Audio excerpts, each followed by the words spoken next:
Breaking this morning, we are learning new information about the person allegedly behind the massive Pentagon intel leak that is sending shockwaves around the world. A source telling the Washington Post that the man worked on a military base and shared hundreds of highly classified documents with a group of friends online since the pandemic.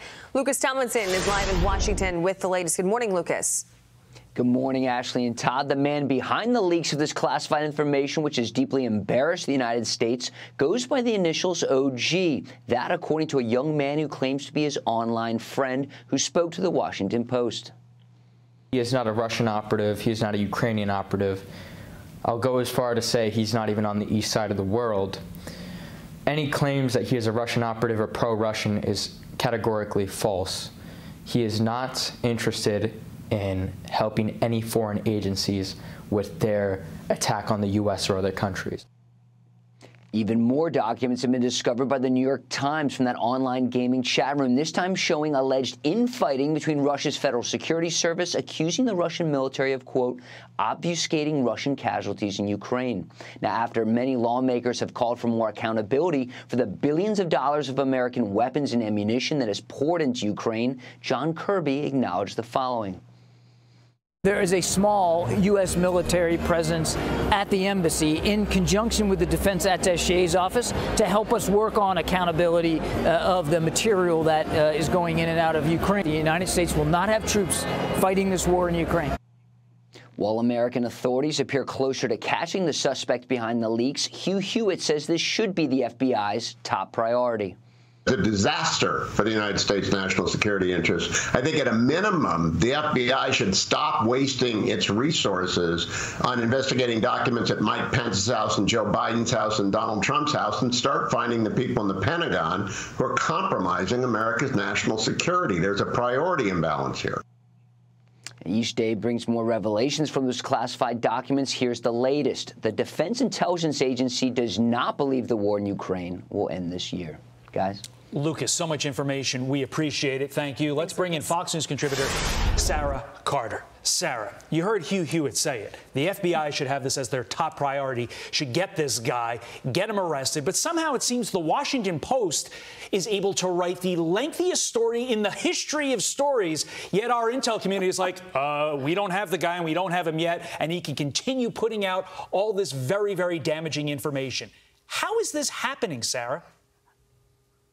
Well, I think this is fascinating because the Washington Post also had a 16-year-old source on this. They did get permission from the mother.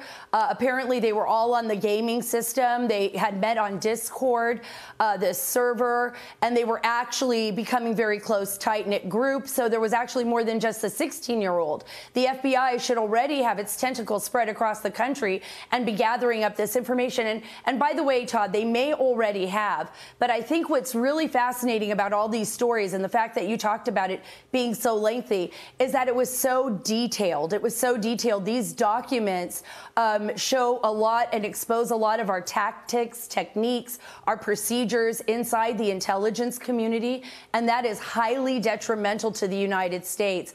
It's really dangerous also to our intelligence apparatus overseas, whether that's agents working for us and collecting data for us, or whether that's us actually getting those documents, intercepting those documents with technology, because now the Russians, as well as the Egyptians, as well as the Turkish, and everybody involved in the collection of that data by the United States are now sifting through everything to make sure that they shut off whatever leaks they have within their government, going from Moscow all the way to Istanbul. This is a really dangerous leak. I do not believe, by reading the story in the Washington Post, which was very well written, but I do not believe that this person was actually like an Edward Snowden trying to get the information to the Russians, but they leaked these documents online. When you think about servers, I mean, you could go all the way back to,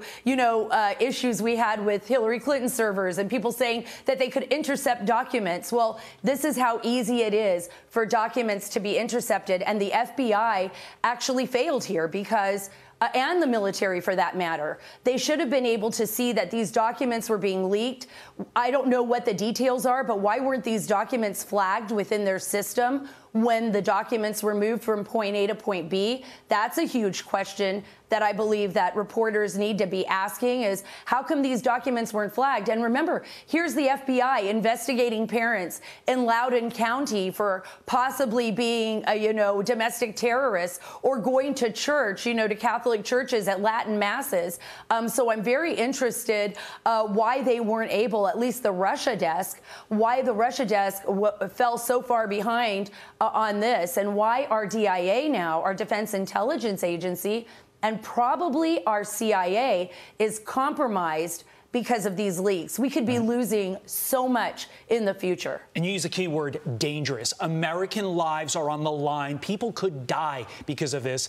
This is like an active shooter situation that has gone on for months. They should have caught this guy by now and put this down, yet he's still out there, and that's scary. Ash. Yeah, and you just hope and pray to God that the Biden administration actually knows what's going on and they know who they're looking for, and it's just a matter of time before there's an arrest made so this can stop. But we do have to get to this, Sarah. There's, for a second time, migrants swarming the border, crossing between El Paso and the Mexican border of Juarez, and forced CBP to temporarily shut it down. Listen to this.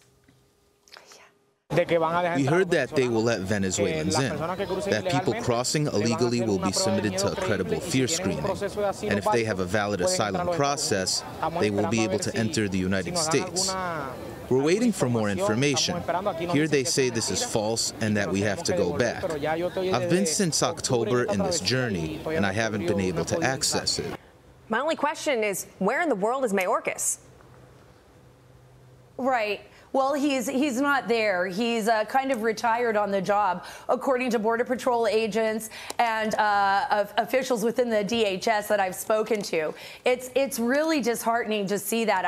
I spend so much time at the border, and I can tell you, Ashley, I spend so much time down there, and to watch the floodgates open and see all of these people pouring across into our country, and our DHS, our Border Patrol in particular, as well as our Immigration and Customs Enforcement officers, don't have enough resources to keep up with the flood of people coming in. And by the way, the human traffickers are making hundreds of billions of dollars with the cartels off of moving people, even more in some cases than the movement of narcotics. And this is all due to Biden's chaos, his lawlessness at the border with his policies. These policies have opened up the floodgates, not only in Mexico, Central America, but across the globe. And we see people coming from as far away as China. And not only that, we have to think about all of the children. We have to think about all of the people being trafficked that are also being harmed by this, being sold into modern day slavery, and the fentanyl that's killing Americans.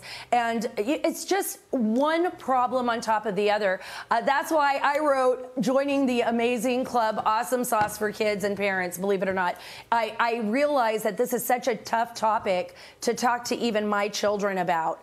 And I wanted to join Brave Books. I said, look, let's write about the border, but let's write about it in such a way that it's palatable for children so that we can tell them a story about why rules are important and go back to the basics, those basics that not only protect our country, but would also protect the people that you see in that video struggling to come in here. Sarah, they're not getting that in school, so go get the book. Sara Carter, we appreciate your time. Thank you so much.